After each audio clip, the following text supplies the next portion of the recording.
within your company. I know when I've gone through this exercise at certain companies, we've been very, very heavy on late stage. Lots of great white papers, very detailed ebooks, and then you really realize, wow, we don't have any top of funnel content. We better go create that. So this is a nice exercise to really make sure you know where you should be focusing to create that content. So now that we talked about some steps for making sure that you're creating good content at this point, you might feel like this. I know when I've heard other people speak to this topic, I'm like, oh my goodness, my team, I do not have 40 people that are gonna go write all this content.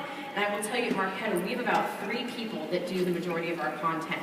So now what I'm going to do is I'm going to switch gears and talk about lean content creation so all of you can be effective, get what you need, and also not have to have 40 content writers.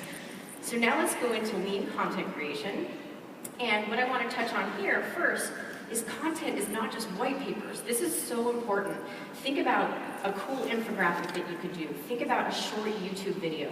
A lot of companies, I know I originally had worked in the life sciences industry, so people weren't thinking about content in other ways. It was all heavy, heavy, heavy pieces of content that can take a long time. Consider podcasts. There's a lot of ways to engage your audience. So this is the first thing. The second thing is think about visual content, and I have a kind of a fun analogy I like to think of here. In your office, everyone communicates differently. Some people, to get a hold of them, you've got to instant message them. Other people, you've got to call them on the phone. Some people, you have to drop by their queue. Learning is no different.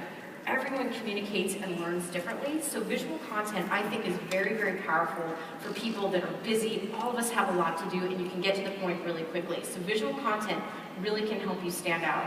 And the slide that I'm showing here, I think, is very powerful. On the far left, you see our inbound ebook, and it had 29,000 views as of a few days ago. When we took this same content, put it in a slide deck, and put it on SlideShare, 367,000 views. That is a huge differential. So in this particular example, it's just highlighted how powerful visual content can be. So definitely think about this as a technique. Now what I'm going to speak to are 3 R's, and these are repurpose, rewrite, and retire. And again, these are great rules to think about when you're considering your content marketing. And the first one, this is my favorite, Taco Bell content strategies. And the way I like to think of this is if you go to Taco Bell, and there's not really many ingredients at the restaurant. There's maybe rice, beans, a tortilla. But those guys are creative. They are genius marketers because every time you go, every other week, there's something new and exciting. This is how you guys want to think about your content. So just keep in mind this slide. Just think about repurposing. Now here's a real life example at Marketo of what we've done.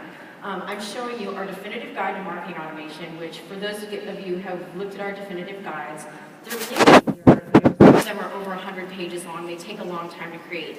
But what we do after we create a definitive guide, we slice and dice it. We create webinars, smaller ebooks. We think about cheat sheets, like top 10 things you should think about with social marketing. That's an example of a cheat sheet.